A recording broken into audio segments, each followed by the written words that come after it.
तो बच्चों, सबसे पहले आप सभी का स्वागत है आपके अपने संजय पांडे क्लासेस में। तो मेरा नाम है Shailendra Dwivedi. I teach physics for 11th and 12th JEE mains also NEET. तो आज हम एक नए टॉपिक का कह लीजिए या नए चैप्टर की बात कर लीजिए। एक नया चैप्टर ही स्टार्ट कर रहे हैं, काइनेमेटिक्स का सेकेंड पार्ट कह लीजिए। Kinematic first part the end हो चुका है, ठीक है ना। काइनेमेटिक्स का सेकेंड पार्ट जिसका नाम है मोशन इन प्लेन, और मोशन इन प्लेन स्टार्ट करने जा रहे हैं। बहुत ही इंटरेस्टिंग, बहुत ही कह लीजिए यूज़फुल चैप्टर है ये, क्योंकि इस चैप्टर का यूज़ आपकी क्लास 12 में बहुत ज़्यादा होता है। और 12 में नहीं कि जहाँ भी फिज़िक्स की बात आएगी वहाँ सब जगह ये सब यूज़ होगा। क्लियर? तो इसलिए ये चैप्टर बहुत ही ध्यान से पढ़ना, और अक्सर टीचर्स यही से ही स्टार्ट ही करते हैं, ठीक है ना। कहाँ से? मोशन इन प्लेन से, ठीक है। तो मैं भी यहाँ पे बढ़ चुका हूँ आगे। तो ये चैप्टर नंबर आपका बनेगा कौन सा? 4th chapter. एनसीईआरटी के अकॉर्डिंग 4th चैप्टर है मोशन इन प्लेन। तो आप भी आज यहाँ से स्टार्ट करिए। क्या चैप्टर नाम डालेंगे? 4th chapter motion in a plane. एक प्लेन में मोशन देखना है ना। और जहां भी मोशन इन अ प्लेन होगा, प्लेन का मतलब समझते हैं आप लोग? नहीं समझते होंगे। प्लेन का मतलब जैसे आपका बोर्ड दिखाई नहीं पड़ रहा है, हाँ, उसी में ही मोशन दिखाई पड़े, वो उस प्लेन से हटने ना पाए, उसी प्लेन में ही रहे। क्लियर ना? जैसे कि मैं इस समय अगर आप इमेजिन करेंगे तो मैं इस प्लेन में क्या कर रहा हूँ? टीच कर रहा हूँ, है ना। इस प्लेन में, इसी प्लेन में मूव कर रहा हूँ, है ना। क्लियर है? तो जब इसी प्लेन में मैं मूव कर रहा हूँ तो ये क्या हो गया? Motion in plane. मैं प्लेन से जैसे ही बाहर हटा तो अब वो मोशन इन प्लेन नहीं रहा। क्लियर? समझ में आ रहा है ना। और मोशन इन प्लेन का मतलब सीधा सीधा 2 डायमेंशनल मोशन। क्या? 2 डायमेंशनल मोशन, यानी 2D मोशन। तो इस चैप्टर में आप क्या पढ़ रहे हैं? क्या पढ़ेंगे? 2D motion. 2D का मतलब होता है 2 डायमेंशनल। क्लियर? 2 डायमेंशनल का मतलब रिक्वायर्ड 2 एक्सिस। कितनी एक्सिस की रिक्वायरमेंट होती है? 2 एक्सिस। जैसे कि हम कहें कि अगर इसमें 2 एक्सिस बनाए तो 2 एक्सिस बन पाएगा ना। आप एक्सिस का मतलब डायरेक्शन, एक डायरेक्शन आप ये बता दोगे x, दूसरा डायरेक्शन आप ये बता दोगे y। क्या इसमें तीसरा डायरेक्शन बना सकते हो? नहीं बन पाएगा। एक तो ये है डायरेक्शन और दूसरा ये डायरेक्शन है। अगर तीसरा बनाना भी है तो वो हवा में बनेगा। किधर? इस डायरेक्शन में। क्लियर? किधर बनेगा? हवा में। एयर बनेगा इस डायरेक्शन में, तो वो बनना मुश्किल ही है ना। तो इस चैप्टर में क्या बना, हम लोग पढ़ेंगे सिर्फ 2D। या तो XY बना लीजिए, या तो YZ बना लीजिए, या ZX बना लीजिए। सिर्फ 2 एक्सिस ही बना पाएंगे, तीसरा एक्सिस बनेगा ही नहीं। क्लियर? तो इसका मतलब ये मोशन जो भी होगा वो कैसा होगा? 2D, मतलब मोशन इन प्लेन। तो यही है बच्चों इंट्रोडक्शन इसका, ठीक है। अब हम सबसे पहले इस चैप्टर में डिस्कस करेंगे वेक्टर का, मतलब वेक्टर एनालिसिस। क्या पढ़ेंगे? वेक्टर एनालिसिस, ठीक है। सबसे पहले हम यही पढ़ेंगे, वेक्टर एनालिसिस। ओके, मतलब वेक्टर का एनालिसिस करना। कहाँ वेक्टर यूज होगा, वेक्टर क्या है, कितने टाइप्स का होता है वेक्टर, है ना। सब कुछ सीखेंगे। वेक्टर का एडिशन कैसे होगा, मल्टीप्लिकेशन कैसे होगा, सब्सट्रैक्शन कैसे होगा, है ना, डिवाइडेशन कैसे होगा, सब चीज़ सीखेंगे यहाँ पे। तो वेक्टर का रिप्रेजेंटेशन, सबसे पहले वेक्टर क्या है वो जानते हैं। तो हेडिंग लगाएंगे वेक्टर। क्या लगाएंगे? Heading vector. इस यूनिवर्स में बहुत सारी क्वांटिटीज़ हैं, बोलो है कि नहीं है? बहुत सारी क्वांटिटीज़ हैं, तो हम लिखेंगे अ क्वांटिटी या दोज क्वांटिटीज, हटाओ इसको, एक नहीं कई quantities, those quantities, those quantities have magnitude and as well as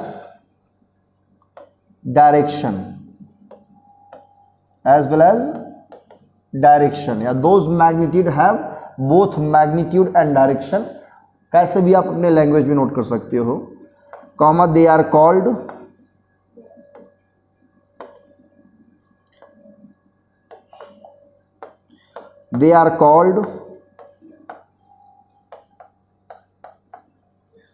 vector quantity या क्वांटिटीज, ठीक है, वेक्टर क्वांटिटीज। ओके बच्चों, एग्जाम्पल की बात करें जैसे कि डिस्प्लेसमेंट,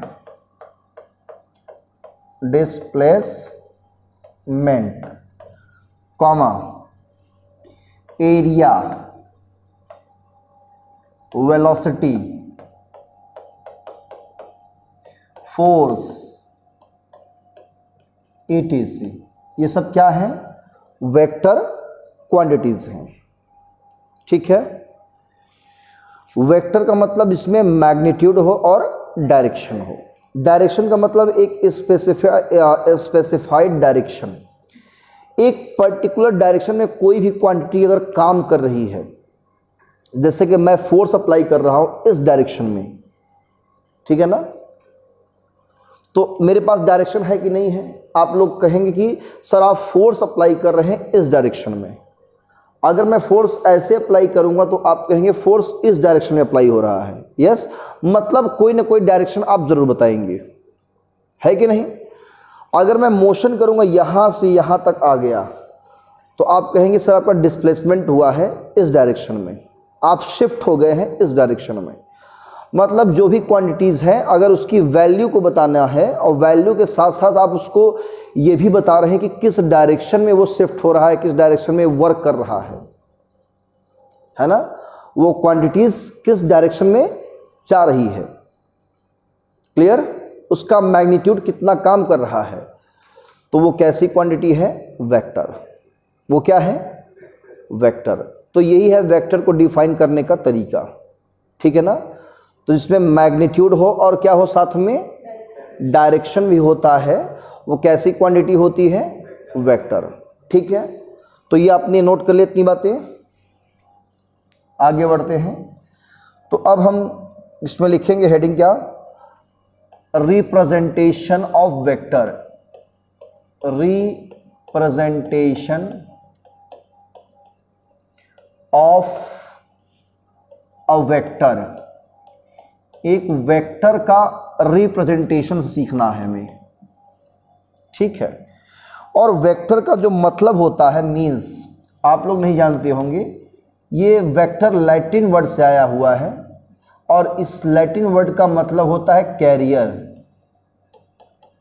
क्या होता है, कैरियर। वेक्टर का मतलब क्या होता है, कैरियर। कैरियर का मतलब होता है ले जाने वाला, और जब ले जाने वाला होगा ना तो वो एक डायरेक्शन लेगा, है ना। इसलिए वेक्टर जो है लैटिन वर्ड है। कैसा वर्ड है, लैटिन वर्ड। ओके, इसका मीनिंग क्या है, कैरियर। कहते हैं ना गुड्स कैरियर, तो गुड्स कैरियर मतलब एक सामान को ले जाने वाला, कैरी करने वाला, है ना, क्लियर। यस बेटा, बता रहे हैं। अब एरिया वेक्टर कैसी क्वांटिटी है, जैसे ध्यान दो कि ये पोर्शन हमारा क्या है, एरिया है, बोलो है कि नहीं इसके पास। कहोगे इसका मैग्नीट्यूड कितना होगा, कहोगे लेंथ इनटू ब्रेड्थ, ये इसका मैग्नीट्यूड हो जाएगा, एरिया, क्लियर। जब इसके डायरेक्शन की बात आएगी तो डायरेक्शन इसके पास है कि नहीं है, कैसे पता लगाएंगे। इसमें हम ना तो ईस्ट लेंगे, ना तो वेस्ट, ना तो साउथ, ना तो नॉर्थ, जो भी है। हम इसको पूरा एरिया कवर करते हुए, क्या कवर करते हुए, ये पूरा एरिया कवर करते हुए कोई डायरेक्शन दे सकते हैं? बोलो, आप देख रहे हो ना, तो ये पूरा फेस एक डायरेक्शन को शो कर रहा है। बोलो, कर रहा है कि नहीं कर रहा है? या इसके जस्ट पीछे वाला चीज एक डायरेक्शन में जा रहा है कि नहीं जा रहा है? तो इसमें हम क्या करते हैं, एक वेक्टर समझ लेते हैं, कुछ ऐसे यूं डायरेक्शन में परपेंडिकुलर। मान लो ये क्या है, आपका बोर्ड है। क्या है? बोर्ड। ये इसके पास एरिया है, तो इसका डायरेक्शन किधर होगा? आप ना इधर बताओगे, ना इधर, ना इधर, ना इधर। इस बोर्ड को पूरा एरिया कवर करते हुए एक डायरेक्शन दे दो। क्लियर? तो इसका डायरेक्शन किधर होगा? इस बोर्ड के परपेंडिकुलर इस डायरेक्शन में। क्लियर? तो डायरेक्शन है कि नहीं है? तो इसके पास डायरेक्शन है, तो क्या हुआ? एरिया कैसी क्वांटिटी है? ये वेक्टर क्वांटिटी। तो आज से क्या चीज? सरकमफ्रेंस। सरकमफ्रेंस जैसे मान लो कि ये है, कह रहे हो ये पूरा, ये इसके बाद ये जो एरिया है, ये एरिया, इसका ये वेक्टर क्वांटिटी बन जाएगा। सरकमफ्रेंस नहीं है क्वांटिटी, याद रखना। इसका एरिया, तो एरिया चाहे रेक्टेंगल का हो, चाहे सर्कल का एरिया हो, चाहे स्फीयर का एरिया हो, किसी भी पार्ट का एरिया हो, एरिया कैसी क्वांटिटी है? Vector quantity. आज के बाद मत कहना वो स्केलर क्वांटिटी होती है। क्लियर? एरिया कैसी क्वांटिटी? Vector quantity. ठीक है, चलो। तो अब हम पढ़ेंगे क्या? Representation of vector. हाँ, triangle law of vector addition है ये। वेक्टर को ऐड करने के लिए ट्रायंगल लॉ बना है। ट्रायंगल लॉ पढ़ने से पहले आप क्या सीखेंगे? वेक्टर का रिप्रेजेंटेशन कैसे होता है। जब तक ये नहीं सीखोगे तब तक वो कहाँ से लॉ सीख पाओगे? Triangle law, polygon law, parallelogram law, बहुत सारे लॉ बना है ना। तो पहले रिप्रेजेंटेशन सीखिए, कैसे रिप्रेजेंट करते हैं, है ना। ये सब इम्पोर्टेंट है। तो ठीक है, हम आते हैं टॉपिक पर। तो इसका जो रिप्रेजेंटेशन होता है, तो इट इज डिनोटेड बाई, या it is represented by an arrow. किससे? हाँ, एक एरो से हम दिखाते हैं। यह है एक एरो। क्लियर? जिसमें एरो का जो लेंथ होता है, लेंथ ऑफ एरो, ये बताता है मैग्नीट्यूड। क्या बताता है? मैग्नीट्यूड। क्लियर? और जो ये हेड है, इसको बोलते हैं क्या? ये है आपका हेड। एरो का जो हेड है, ये डायरेक्शन को शो करता है। किसको शो करता है? डायरेक्शन को। ठीक है। और ये है इसका टेल। क्या है? टेल। ये हेड और ये टेल। तो इतनी बात पहले नोट करिए। तो किसी भी वेक्टर को हम रिप्रेजेंट करेंगे एक एरो से। अब इसमें अगर हम आपसे एक कहें कि क्वेश्चन दे दें, a boy moves with a boy moves with 100 meter per second in east। ठीक है, इस बात को रिप्रेजेंट करना है तो कैसे रिप्रेजेंट करेंगे? अब बॉडी मूव्स लिख दीजिए, अब बॉय जो भी हो, ठीक है। बॉडी मूव्स विथ 100 मीटर पर सेकेंड इन ईस्ट, मतलब मूव कर रहा है या करता है किसमें? ईस्ट के डायरेक्शन में। कितने स्पीड जा रहा है? 100 मीटर पर सेकेंड से। तो आप इस बात को रिप्रेजेंट करना है, इतने लंबे से बात को, तो कैसे रिप्रेजेंट करेंगे बताइए? तो आप सबसे पहले ऐसे क्वेश्चन में क्या करेंगे? एक डायरेक्शन बनाएंगे। तो डायरेक्शन कैसे बनाते हैं देखिए। आप इस साइड लेंगे, आप क्या? ईस्ट। यहां लेते हैं क्या? नॉर्थ। यहां लेंगे वेस्ट। यहां लेंगे साउथ। क्लियर। ये है आपका ओरिजिन, ये क्या है, ओरिजिन। तो जब भी आपको वेलोसिटी को रिप्रेजेंट करना है या कैसी भी वेक्टर क्वांटिटी है उसे रिप्रेजेंट करना है तो हमेशा एक एरो से रिप्रेजेंट करेंगे। किससे, एरो से। और एरो का जो लेंथ होता है वो मैग्नीट्यूड को रिप्रेजेंट करता है।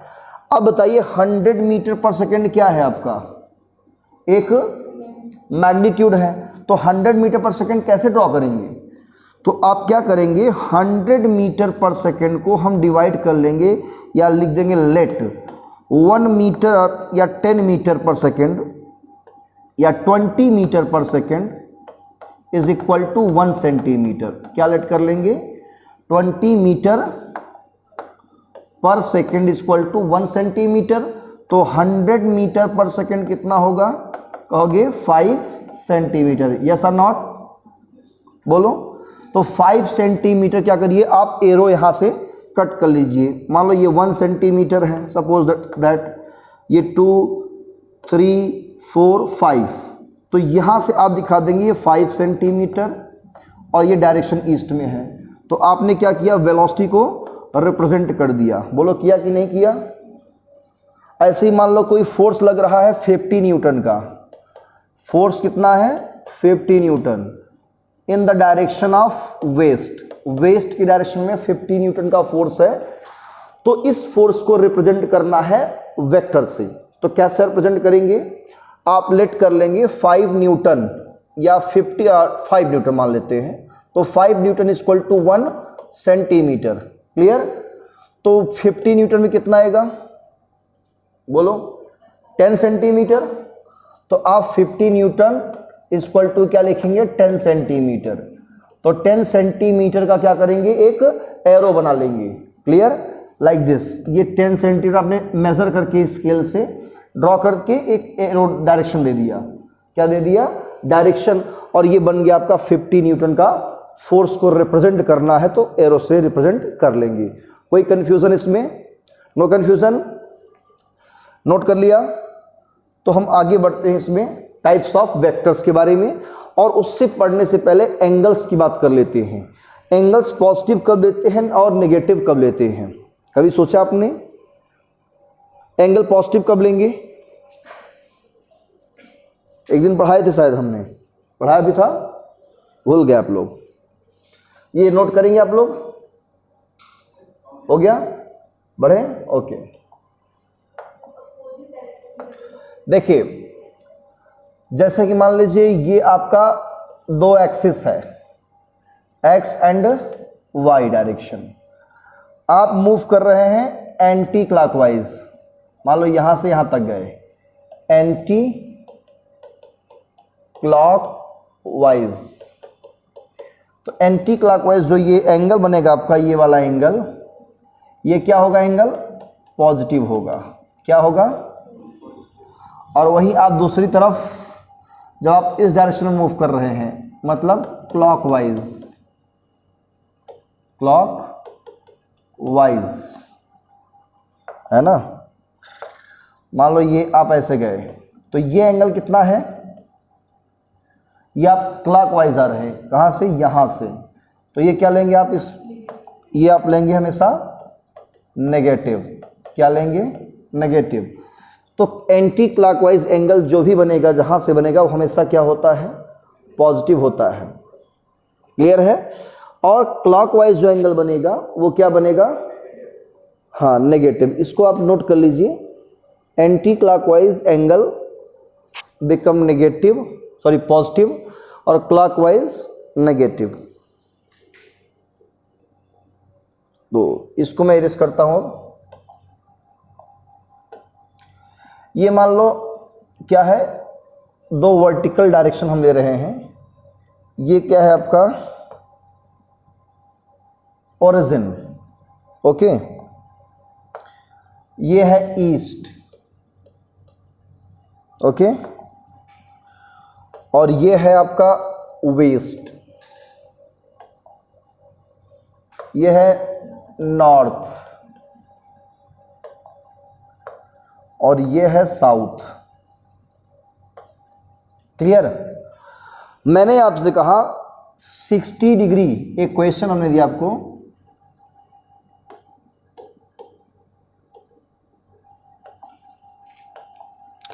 सिक्सटी डिग्री, हमने कहा first question 60 degree south of east, south of east मतलब 60 डिग्री आपको लेना है ईस्ट के साउथ में, ईस्ट के साउथ में। ईस्ट कहाँ है? ये है। साउथ किधर है? इधर है। तो ईस्ट के साउथ में चलना है। कैसे चलेंगे आप? क्लॉकवाइज की एंटी क्लॉकवाइज? गुड। तो इस केस में आप क्या चलेंगे?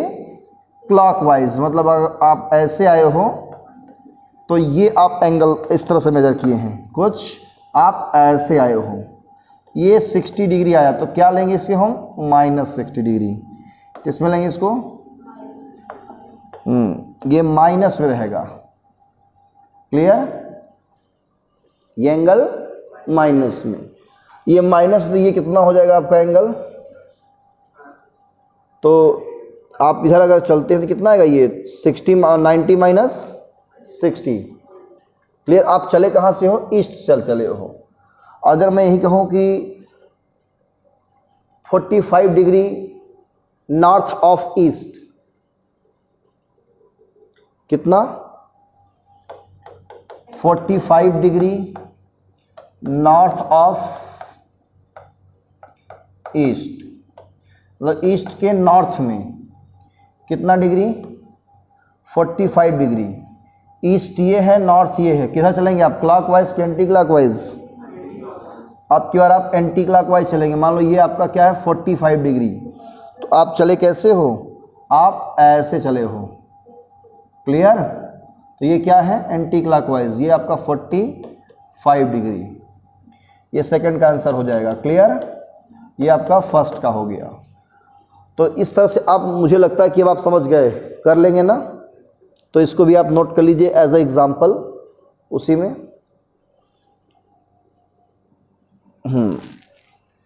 तो अब हम पढ़ेंगे कुछ वेक्टर्स के टाइप्स के बारे में। किसके बारे में? हाँ, टाइप्स ऑफ वेक्टर्स। ठीक है, टाइप्स ऑफ वेक्टर्स। तो जो वेक्टर्स के टाइप्स है ना बच्चों, वो सिर्फ दो ही है अगर बात करें टाइप्स की। वैसे तो है डिफरेंट टाइप्स की, बहुत सारे हैं, मेनली दो ही है। एक है पोलर वेक्टर और एक है एक्सियल वेक्टर। ठीक है ना? कितने हैं? दो। तो ये दो कैटेगरी में डिवाइड है। ठीक है, दो कैटेगरी में। एक का नाम है क्या? पोलर वेक्टर, और सेकंड है axial vector. Clear? Polar vector और second axial vector. Polar vector का मतलब क्या होता है? एक ऐसा वेक्टर जिसके पास क्या हो? एक स्टार्टिंग पॉइंट हो। क्या हो? स्टार्टिंग पॉइंट हो। It has a fix starting point. इसके पास क्या है? अपना एक फिक्स स्टार्टिंग पॉइंट होता है। ठीक है? एग्जाम्पल जैसे डिस्प्लेसमेंट,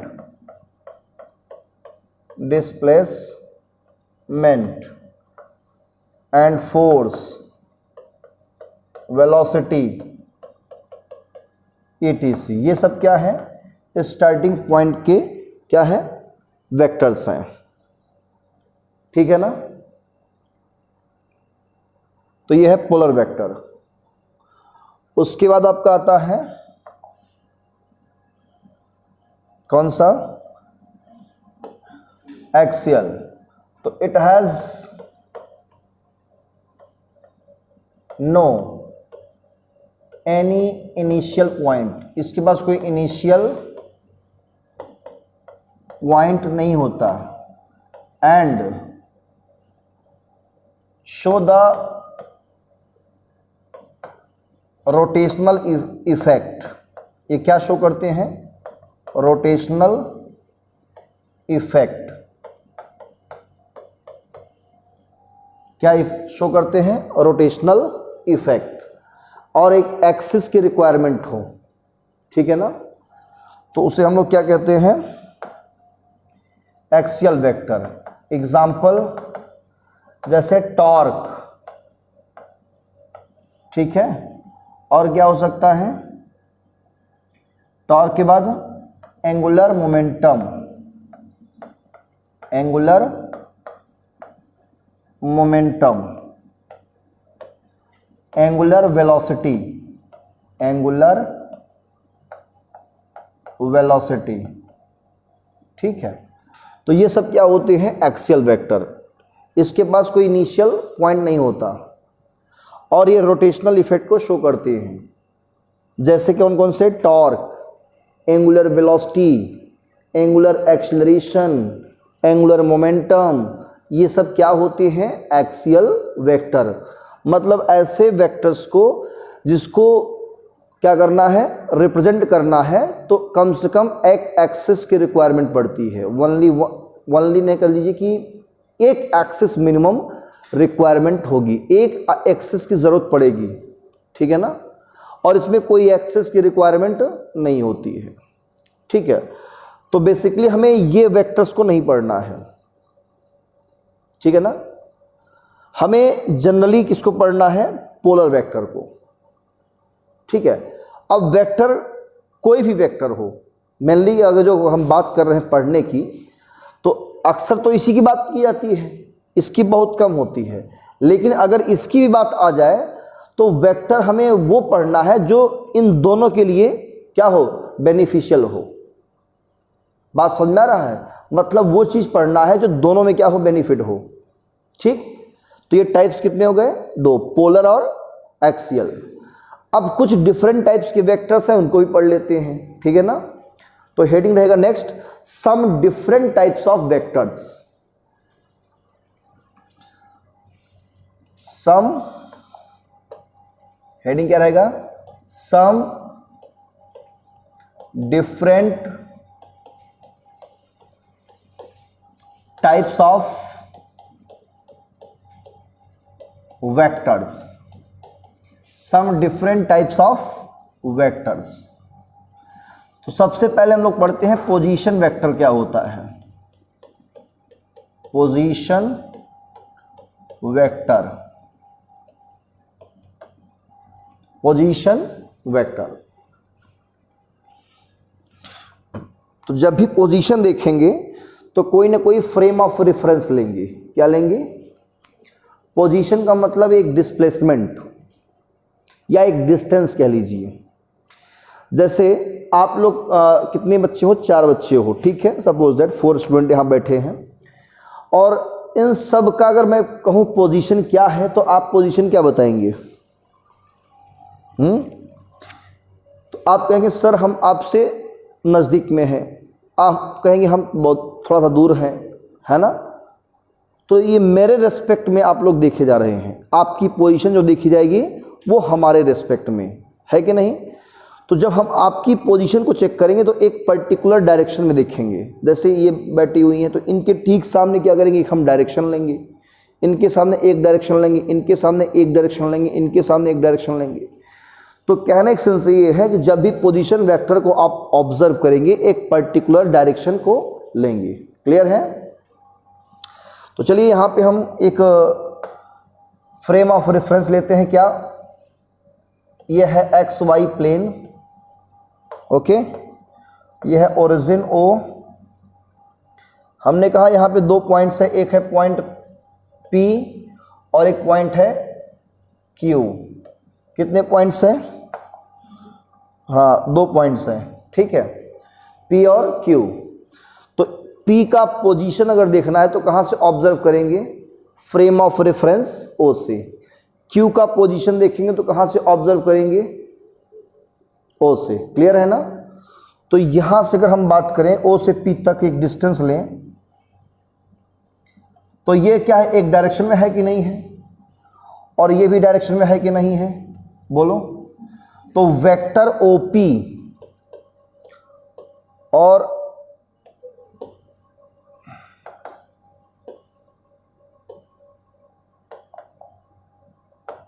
वेक्टर ओपी ये क्या है? पोजीशन वेक्टर है। क्या है ये? बोलो है। किसका पोजीशन वेक्टर है? पी का। तो position vector of P, clear है ना? किसके रेस्पेक्ट में है? With respect to O. ऐसे वेक्टर ओ क्यू ये क्या है? Position vector of Q with respect to O. O के रेस्पेक्ट में क्यू का पोजीशन वेक्टर। क्लियर हुआ? तो जब पोजीशन वेक्टर देखेंगे तो किसी न किसी रेफरेंस में, तो किसी न किसी रेफरेंस में हम लेंगे। अब सेकंड जो पॉइंट बनता है वो है डिस्प्लेसमेंट वेक्टर। क्या है वो? Displacement vector. तो हेडिंग सेकंड नंबर क्या डालेंगे?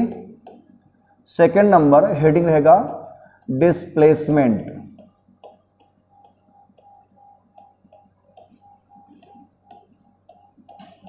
वेक्टर। Okay, displacement vector. जैसे कि भी आपने देखा कि एक्स वाई प्लेन है, उसी फिगर में देखिए एक्स वाई प्लेन है, ओरिजिन है, ये पॉइंट है P और ये पॉइंट है Q। क्लियर? तो O से P तक क्या है आपका? Position vector. बोलो है कि नहीं है? O से Q तक का पोजीशन वेक्टर है ना? अगर P जो पार्टिकल है, P पार्टिकल ये मूव करे किधर? Q की तरफ। P कहाँ जाए? Q की तरफ। तो किसका डिस्प्लेसमेंट हुआ? P का। कितना डिस्प्लेसमेंट हुआ? PQ। कोई पूछे कितना डिस्प्लेसमेंट हुआ? तो PQ। तो PQ क्या हुआ? एक डिस्प्लेसमेंट वेक्टर है। बोलो है कि नहीं? एक पर्टिकुलर डायरेक्शन में जा रहा है ना? तो PQ क्या है यहाँ पे? Displacement vector. अगर Q मूव करता P की तरफ तो क्या होता? QP।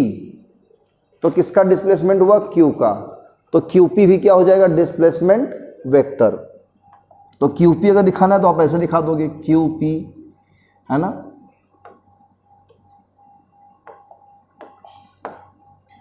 ये QP है ना? तो वेक्टर PQ ये P से Q तरफ जा रहा है, मतलब P का जो ये जो पोजीशन है वो इनिशियल है और ये क्या है? फाइनल। तो जब भी डिस्प्लेसमेंट निकालते हैं तो फाइनल पोजीशन से माइनस करते हैं हमेशा इनिशियल, यानी फाइनल पोजीशन लिख देता हूं मैं एक बार, final position minus initial position. Clear? तो फाइनल पोजीशन कितना है? OQ minus OP। तो vector OQ minus vector OP, यही है डिस्प्लेसमेंट वेक्टर। ऐसे ही अगर आपको निकालना है QP, क्या निकालना है? तो Q डिस्प्लेस हो रहा है किधर? P की तरफ। बोलो हो रहा है ना? तो QP भी क्या? Displacement vector. तो कैसे निकालेंगे? इसका फाइनल पोजीशन ये है OP, इनिशियल क्या होगा? OQ। तो इसे आप क्या लिखेंगे? Vector OP minus OQ। Clear है? तो यही है डिस्प्लेसमेंट वेक्टर। वेक्टर्स हेडिंग रहेगा equal vectors. Third number vector equal vectors. Equal का मतलब होता है दो वेक्टर ऐसे वेक्टर हों, कितने? एक वेक्टर मान लो ये है वेक्टर A, क्लियर? और एक दूसरा वेक्टर है वेक्टर B। दोनों क्या इक्वल हैं? आप इन्हें इक्वल तब कहेंगे जब magnitude and direction direction are same, ये दोनों क्या होना चाहिए, सेम होना चाहिए। क्लियर? तो ये क्या कहलाएंगे, इक्वल वेक्टर। और इस केस में थीटा कितना होगा, हमेशा 0 डिग्री। इनके बीच का जो एंगल बनेगा, दोनों वेक्टर के बीच का एंगल क्या होगा, 0 डिग्री। ठीक है, मतलब एक वे ए और बी के बीच का एंगल कितना बन रहा है, दोनों अगर वेक्टर ऐसे जा रहे हैं तो इनके बीच का एंगल कितना बताएंगे, 0 डिग्री बताएंगे। एक ही डायरेक्शन में है तो 0 डिग्री, अपोजिट डायरेक्शन में है तो 180 डिग्री। क्लियर है? अपोजिट डायरेक्शन होना चाहिए। अब एक नहीं, एक वेक्टर ऐसे है दूसरा वेक्टर ऐसे है, तब इसमें थोड़ी कुछ एंगल बनेगा, तो इसमें 45-60 बनेगा, इस तरह से कुछ। अब एक ऐसे वेक्टर है और एक ऐसे वेक्टर है, तो ये 180 की शो करेगा। इक्वल वेक्टर नहीं कहेंगे इसको, इसे अनलाइक वेक्टर कहेंगे। इक्वल का मतलब ही होता है मैग्नीट्यूड भी सेम हो और डायरेक्शन भी सेम हो, इसलिए मैंने लिखा दिया है। ठीक है ना, ये कंडीशनल है, ये मैग्नीट्यूड और डायरेक्शन दोनों क्या होना चाहिए, सेम होना चाहिए। ओके, तो ये इंपॉर्टेंट वेक्टर है। आगे बढ़े। अब इसमें एक और इंपॉर्टेंट है मॉडुलस वेक्टर। क्या? Modulus vector. Fourth number, modulus. Modulus vector. Modulus vector क्या देता है, मैग्नीट्यूड देता है। किसका? वेक्टर का। इट गिव्स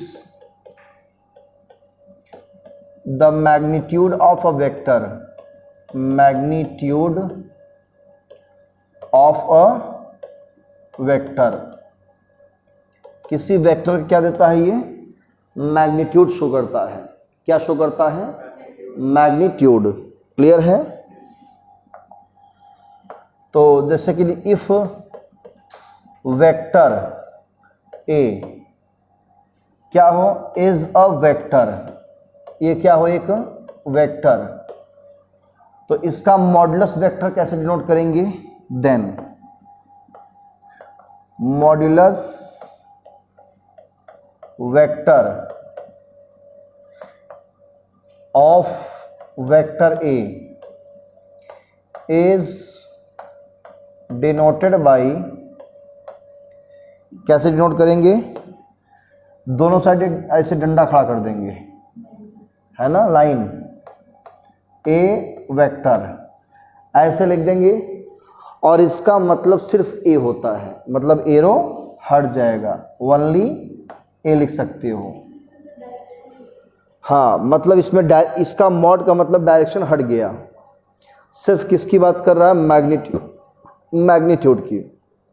ओके, नोट करिए। तो नेक्स्ट हमारा जो रहेगा,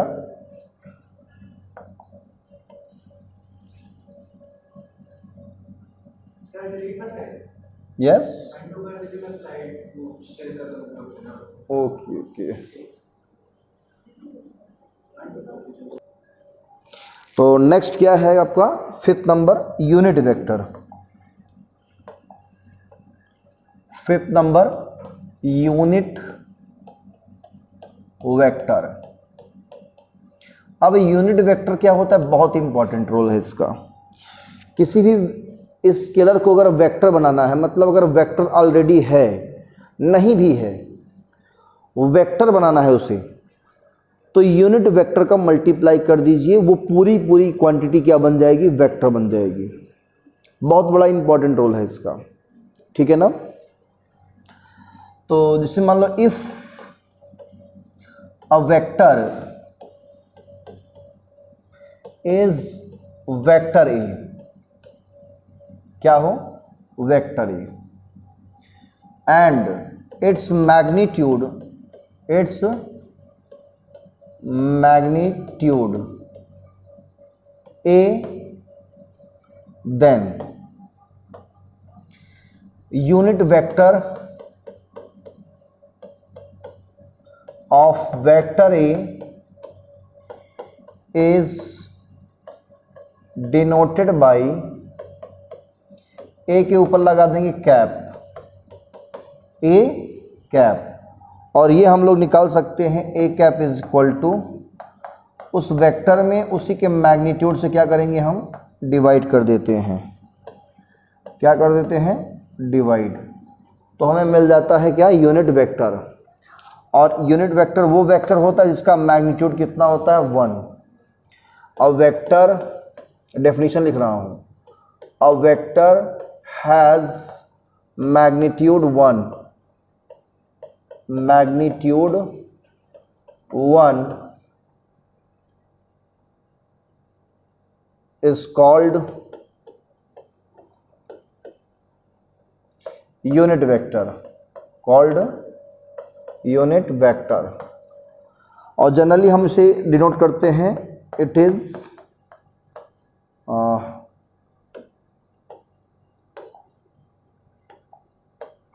डिनोटेड बाई एन कैप, किससे एन कैप से। ये तो हमने वेक्टर ए मान लिया है तो उसका यूनिट वेक्टर क्या होगा ए कैप हो जाएगा, लेकिन जनरली हम क्या दिखाते हैं एन कैप। तो इसका मैग्नीट्यूड कितना होगा मॉड ऑफ एन कैप, ये होता है 1, कितना होता है 1, ठीक है। मॉड ऑफ एन कैप कितना हो जाएगा 1। वीडियो स्टॉप करके नोट करिए। देखिए यूनिट वेक्टर का मतलब ये होता है कि जिसका मैग्नीट्यूड क्या हो 1 हो, मैग्नीट्यूड मतलब उसकी वैल्यू ही 1 हो, क्या हो, हाँ, मतलब अगर हम किसी में उसका मल्टीप्लाई कर दें और मैग्नीट्यूड निकालें तो उसे क्या मिले 1, मतलब मल्टीप्लाई करने में बहुत ज़्यादा डिफरेंस ना आए उसके मैग्नीट्यूड पे। जैसे अगर किसी में हम 1 का मल्टीप्लाई कर दें तो वही वैल्यू मिलेगी ना, तो बस वही चीज़ है, क्लियर। तो वेट बेटा, जैसे कि बात जो कह रहे हो, हम यहाँ पे 3 एक्सिस लेते हैं, x, y और एक हम लेते हैं z। थोड़ा इसको इरेज करते हैं।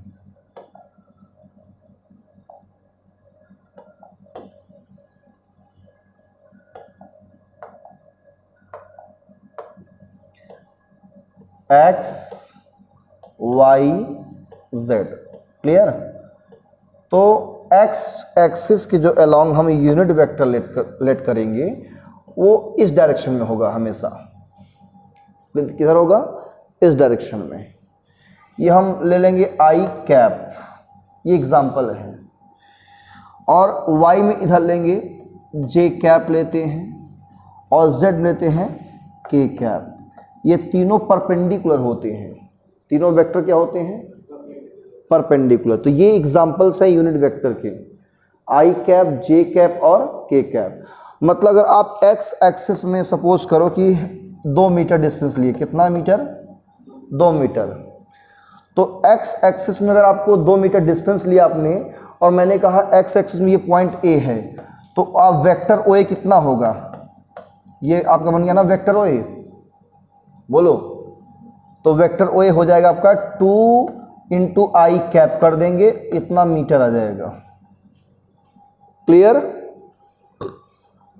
कोई डाउट। यहाँ पे अगर हमने लिया 4 मान लो ले लिया, ये पॉइंट है आपका, सपोज करो कि बी, ये कितना है बी, तो आपसे मैंने कहा कि वेक्टर ओ बी कितना होगा, तो आप क्या कहोगे 4j कैप मीटर, क्लियर।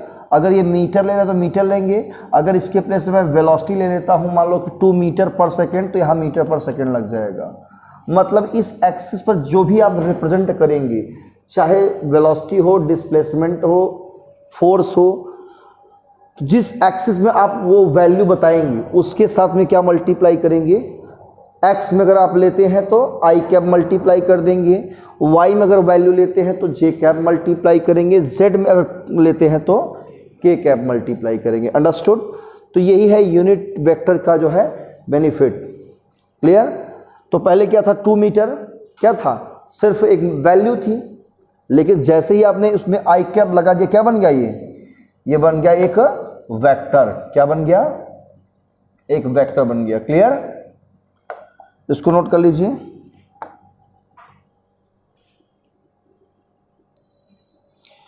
ठीक है, यहां तक नोट कर लिया ना? इरेज करते हैं हम। याद रखना, parallel shifting of vector, parallel shifting of a vector. Clear? देखो, अगर एक वेक्टर दिया है, मान लो ये है वेक्टर, इसका नाम मैं देता हूं ए दे देता हूं। ठीक है, तो इसका जो मैग्नीट्यूड है वो यहाँ से लेकर, देखो यहाँ से लेकर के यहाँ तक है मैग्नीट्यूड। क्लियर? डायरेक्शन आपका ये है। तो इस वेक्टर को मैं उठा के आगे शिफ्ट करना चाहूँ तो मैं यहाँ पर एक इसी के जैसा और एक वेक्टर यहाँ बना सकता हूँ, ऐसे। क्लियर? इसको अगर हम आगे ले जाना चाहें तो इसी डायरेक्शन में इसको हम आगे शिफ्ट कर सकते हैं इधर। मतलब इसकी पैरेलल शिफ्टिंग आप कर सकते हो। ठीक है ना? उसी का मैग्नीट्यूड और वही डायरेक्शन लेना पड़ेगा, बस इतना ध्यान रखना है आपको। अगर ये 5 सेंटीमीटर आपने एरो खींचा है तो अगला जो वेक्टर खींचेंगे वो भी 5 सेंटीमीटर का होना चाहिए। डायरेक्शन आपने ईस्ट में रखा है तो वो भी ईस्ट में रहे। अब ये नहीं कि आपका ये वेक्टर दिया था, आपने इसको ऐसे बना दिया, तो ये गलत हो जाएगा। ओके? तो जब भी शिफ्टिंग होगी पैरेलल शिफ्टिंग होगी। हाँ, इसकी एंटी पैरेलल अगर शिफ्टिंग करेंगे तो वो इस तरह बन सकता है। मैग्नीट्यूड सेम रहेगा, डायरेक्शन क्या हो जाएगा? चेंज हो जाएगा। लेकिन अब इसे हम वेक्टर ए नहीं कहेंगे, अब इसे कहेंगे माइनस वेक्टर ए कहेंगे। क्या कहेंगे? Minus vector A. क्लियर है ना? वेक्टर ए को आपने क्या किया? चेंज किया इस तरह से, डायरेक्शन चेंज कर दिया। क्लियर? तब भी कर सकते हो डायरेक्शन अगर किसमें? पोलर वेक्टर में इनिशियल पॉइंट होता है, स्टार्टिंग पॉइंट होता है, एक फिक्स स्टार्टिंग पॉइंट होता है। तो स्टार्टिंग पॉइंट का मतलब ये होता है स्टार्टिंग कहीं से भी हो सकता है, यहाँ से हो सकता है, यहाँ से आगे से हो सकता है, इसके और आगे से स्टार्टिंग पॉइंट ले सकते हो। मतलब जब भी वो वेक्टर आप स्टार्ट करेंगे एक पॉइंट से स्टार्ट करेंगे, ये कहने का सेंस है। और कोई बॉडी रोटेट कर रही है तो कहीं से आप फिक्स नहीं बता सकते कहाँ से इसका रोटेशन हो रहा है। क्लियर ना? किस पॉइंट से रोटेशन स्टार्ट हुआ है ये आप बता नहीं पाओगे। तो ये हो गया एक्सियल वेक्टर। तो वेक्टर का मतलब अगर हम रिप्रेजेंट करते हैं एरो से तो एक फिक्स वेक्टर के लिए ही होता है। मतलब इसका इनिशियल पॉइंट, मतलब कह लीजिए कि स्टार्टिंग पॉइंट फिक्स हो, है ना? तो उसकी शिफ्टिंग हम पैरेलल एंटी पैरेलल कर सकते हैं मैग्नीट्यूड और डायरेक्शन में। डायरेक्शन चेंज करेंगे तो माइनस में हो जाएगा। पोजीशन वेक्टर क्या है? एक कोप्लेनर वेक्टर होता है। पोजीशन का मतलब वो बिल्कुल डिफरेंट टाइप का वेक्टर है। पोजीशन का सेंस ये है कि किसी फ्रेम ऑफ रेफरेंस से हम किसी दूसरे पॉइंट का क्या चेक करते हैं? पोजीशन देखते हैं, और एक किस डायरेक्शन में पोजीशन ले रहे हैं वो डायरेक्शन देखते हैं। तो दोनों को इंक्लूड कर देंगे तो क्या बन जाता है? पोजीशन वेक्टर बन जाता है। उसको भी शिफ्ट करना चाहो तो कर सकते हो पैरेलल शिफ्टिंग, लेकिन हम वो शिफ्टिंग करेंगे सिर्फ मोशन इन प्लेन में ही करेंगे। मतलब एक प्लेन में ही शिफ्टिंग करेंगे, उस प्लेन से बाहर नहीं करेंगे। क्लियर? इस बात को ध्यान रखना। तो ये था आपका पैरेलल शिफ्टिंग के बारे में। जैसे कि ध्यान दीजिए, कोई वेक्टर है, मान लो ये वेक्टर है ए, है ना? और मैंने कहा इसमें 2 से मल्टीप्लाई कर दें। किससे? 2 से। तो नया वेक्टर क्या होगा? तो कहोगे वेक्टर 2a हो जाएगा। बोलो, तो क्या इसकी लेंथ यही रहेगी कि बदल जाएगी? इसकी लेंथ इसका डबल हो जाएगा और डायरेक्शन वही रहेगा। क्लियर? अगर वेक्टर a है तो वेक्टर 2a ऐसा कुछ होगा। समझ में आ रहा है ना? ये इट इम्प्लाइज करके आप नोट कर सकते हो। वेक्टर a ऐसा है तो वेक्टर 2a ऐसा होगा। और अगर -2 से मल्टीप्लाई कर दे तो -2 वेक्टर a कितना होगा? ये लेंथ तो इसका डबल हो जाएगा, इसी के जैसा, है ना? लेकिन अब की बार डायरेक्शन ये हो जाएगा, तो ये -2a का हो गया। क्लियर? अगर 3 टाइम्स मल्टीप्लाई करेंगे 3 टाइम्स ये लेंथ बढ़ जाएगा, डायरेक्शन वही रहेगा। -3 से मल्टीप्लाई करेंगे 3 टाइम्स लेंथ इंक्रीज कर जाएगा, बट डायरेक्शन अपोजिट हो जाएगा। इसे नेगेटिव वेक्टर कहेंगे, इसे पॉजिटिव वेक्टर कहेंगे। क्लियर है? तो यही है वेक्टर का रिप्रेजेंटेशन, इसके टाइप्स के बारे में बेसिक कॉन्सेप्ट। क्लियर? जब यहां तक सब कुछ क्लियर है, वेक्टर की पैरेलल शिफ्टिंग होती है। वेक्टर हमेशा शिफ्ट होता है अपने ही मैग्नीट्यूड और डायरेक्शन के साथ, अपने पैरेलल एंटी पैरेलल भी शिफ्ट हो सकता है। क्लियर? कोई कंफ्यूजन? तो शिफ्टिंग होगा, और इसका यूज हम लोग करते हैं वेक्टर एडिशन में और सब्सट्रैक्शन ऑफ 2 वेक्टर्स। सब्सट्रैक्शन नहीं होता एडिशन ही है। जब वही पैरेलल और एंटी पैरेलल कर देंगे, अपोजिट डायरेक्शन कर देंगे, तो सब्सट्रैक्शन हो जाता है। क्लियर? तो मेनली हम लोग क्या करते हैं, वेक्टर को ऐड करते हैं। क्या करते हैं? ऐड करना अगर आ जाएगा तो सब्सट्रैक्शन करना अपने आप आ जाएगा। और सिलेबस में उसके बाद आपका है मल्टीप्लिकेशन, तब जाकर के वेक्टर का कंसेप्ट पूरा क्लियर होगा। अभी वेक्टर का रेजोल्यूशन भी सीखेंगे। क्या सीखेंगे? रेजोल्यूशन। रेजोल्यूशन का मतलब होता है वेक्टर को तोड़ना, कंपोनेंट्स में डिवाइड करना, उसे क्या बोलते हैं? रेजोल्यूशन। तो अब वेक्टर का जो नया टॉपिक बनेगा वो होगा एडिशन ऑफ 2 वेक्टर्स। हेडिंग लगाए बच्चों, एडिशन ऑफ 2 वेक्टर्स।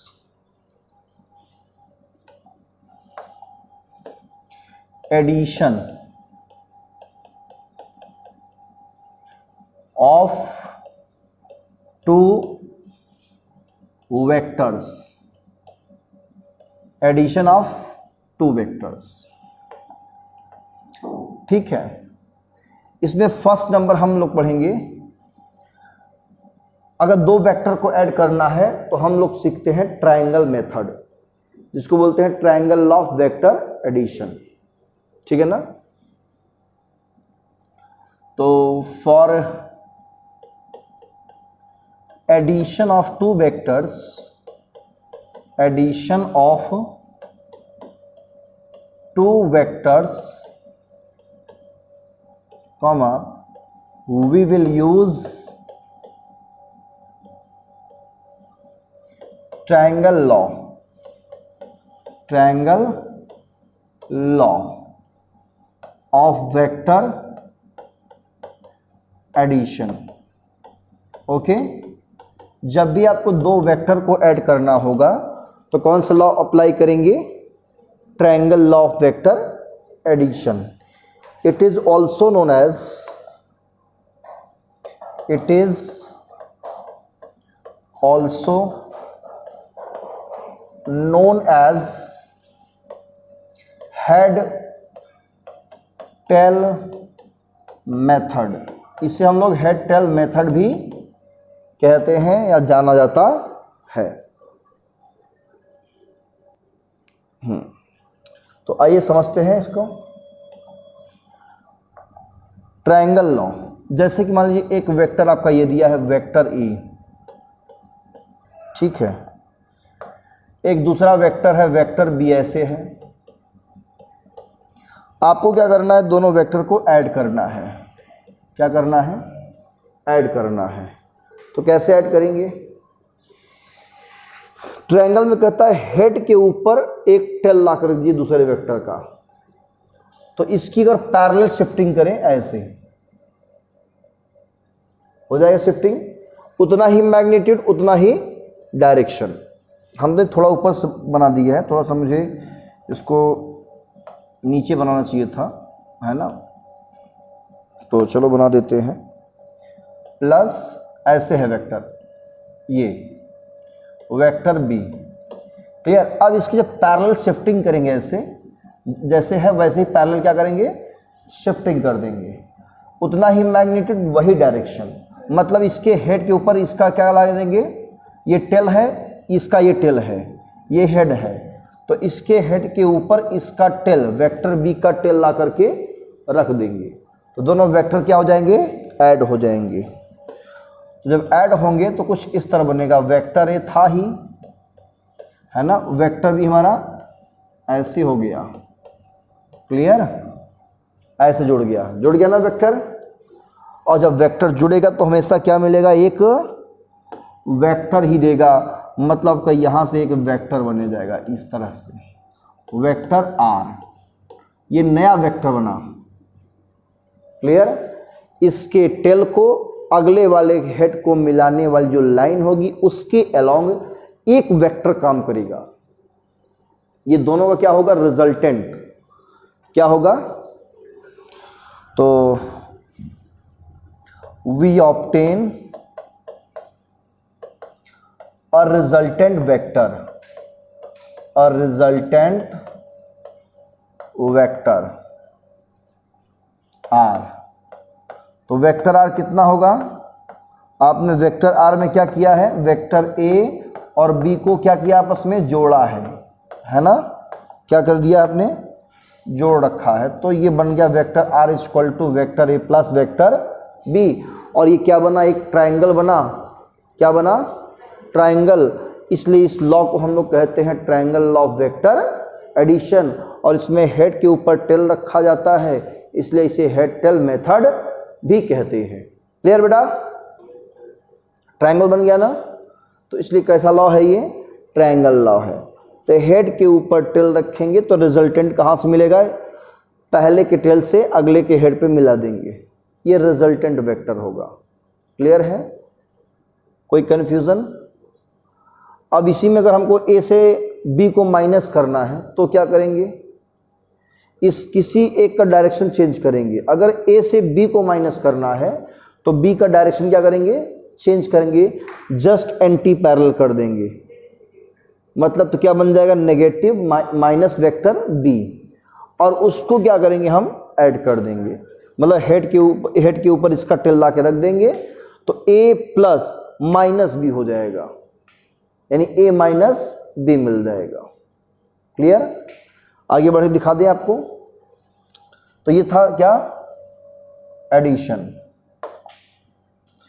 जैसे वेक्टर ए है ये, ठीक है, ये आपका वेक्टर बी है। अब हमको इसमें अगर सब्सट्रैक्ट करना है ए से बी को, तो it implies that vector A वही रहेगा, और इसमें हम क्या करें, ऐड करेंगे ऐसे, ये ऐसे था, इसको एंटी पैरेलल दिखा देंगे ऐसे, माइनस वेक्टर बी। क्लियर। अब हेड के ऊपर क्या लाएंगे, टेल, तो वेक्टर ए अपनी जगह रहेगा, ये आ गया आपका माइनस वेक्टर बी। आप क्या करेंगे, इसको मिला देंगे, ये रिजल्टेंट आर हो जाएगा। क्लियर। तो यहाँ वेक्टर आर कितना हो जाएगा, वेक्टर ए में ऐड होगा minus vector B, plus minus minus, तो वेक्टर आर कितना मिला हमें, vector A minus vector B. Fine, इसे बोलते हैं subtraction of two vectors, subtraction of two vectors. Clear,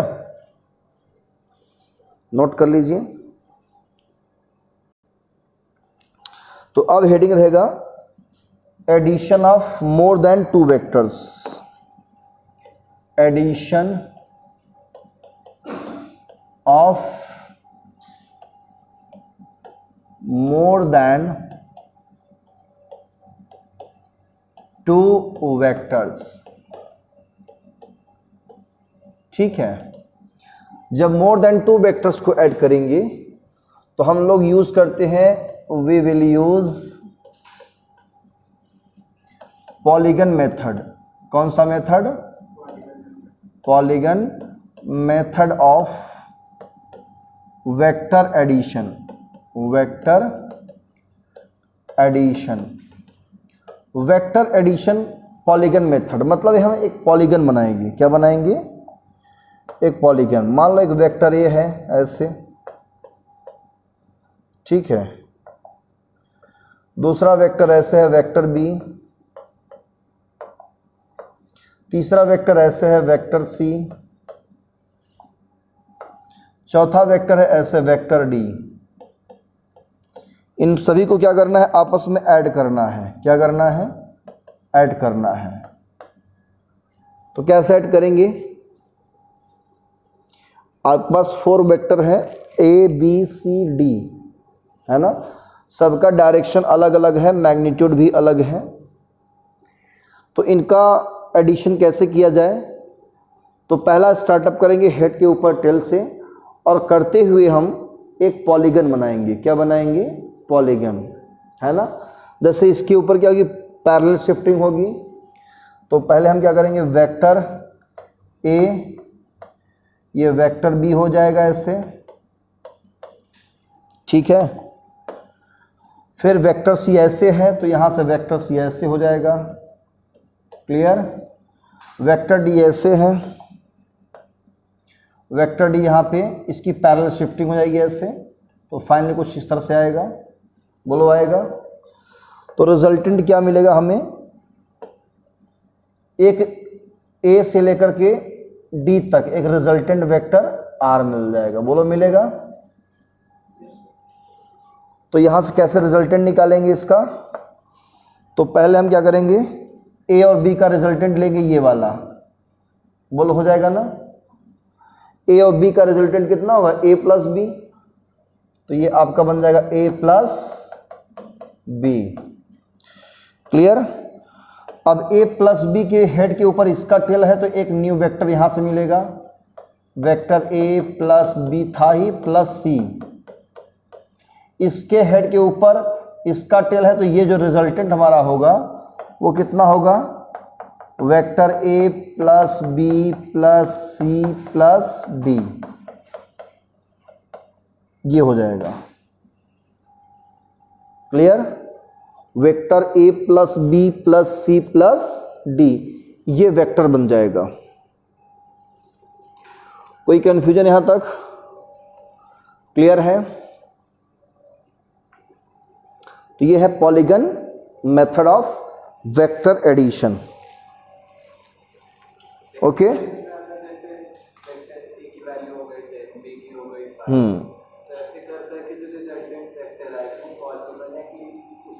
देखिए, जब भी वेक्टर का मतलब ये होता है कि जैसे फोर्स हो गई, वेक्टर का मतलब सिर्फ वेक्टर से ही लेना, ऐसा नहीं कि 4 दिया है, 2 दिया है, 3 1, ये सब नहीं।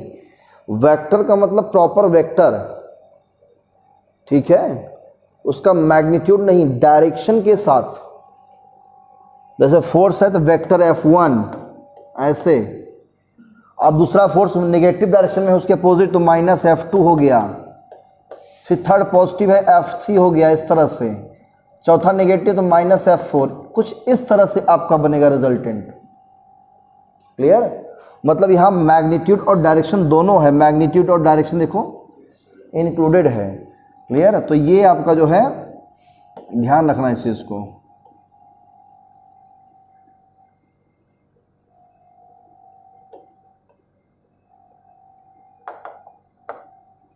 ओके, तो ये है आपका क्या, पॉलीगन मेथड। तो वेक्टर्स ऐड होती हैं, वेक्टर्स क्या होते हैं, ऐड, लेकिन डायरेक्शन के साथ हमेशा, ओके। तो ये तो एक कॉन्सेप्ट है छोटा छोटा, इस सब का यूज जो है हम लोग करते हैं आगे की जो फिजिक्स पढ़ते हैं 12th में या 11th में ही पढ़ेंगे। ग्रेविटेशनल फोर्स, जहाँ पर कोई वेक्टर क्वांटिटी दिखाई पड़ेगी, इक्विलिब्रियम पढ़ना है, आगे चल के आप लोग पढ़ेंगे इक्विलिब्रियम ऑफ कंकरेंट फोर्सेस, आगे चैप्टर है इक्विलिब्रियम पढ़ेंगे उसमें। तो वहाँ भी क्या करेंगे, हम नेट फोर्स को ऑब्जर्व करते हैं, तो वहाँ पे फोर्सेस जब ऐड करेंगे तो साइन के साथ ऐड होगा, क्लियर। एक फोर्स इधर है और दूसरा उसके अपोजिट है, तो एक को प्लस लेंगे, दूसरे क्या लेंगे, माइनस लेंगे, क्लियर है ना, ओके। तो ऐसे ही हम लोग वेक्टर कॉन्सेप्ट यूज करेंगे। अभी फिलहाल हम वेक्टर पढ़ रहे हैं, बिल्कुल वेक्टर यूज कैसे होगा वो चीज़ें सीख रहे हैं। इसके जो न्यूमेरिकल्स आते हैं वो आपको सीखना है, और वेक्टर एक मैथ्स का सिलेबस है, फिजिक्स में बहुत कम है यूज इसका, तो हम लोग वो चीज़ सीखते हैं जो हमारे फिजिक्स में यूज़फुल है। ठीक है बेटा, तो आज की क्लास में सिर्फ इतना सफिशिएंट है। नेक्स्ट क्लास में पैरेललोग्राम मेथड सीखेंगे, वेक्टर एडिशन का क्या सीखेंगे, पैरेललोग्राम, हाँ, लॉ ऑफ वेक्टर एडिशन, और करेंगे उस पर बढ़िया बढ़िया न्यूमेरिकल्स सवाल करेंगे और रेजोल्यूशन भी सीखेंगे साथ में अगर टाइम रहा तो आज की क्लास में इतना ही। आई होप यहाँ तक क्लियर हुआ होगा ना। ठीक है, तो नेक्स्ट क्लास में हम आप लोग से मिलेंगे, तब तक पढ़िए। All the best, thank you.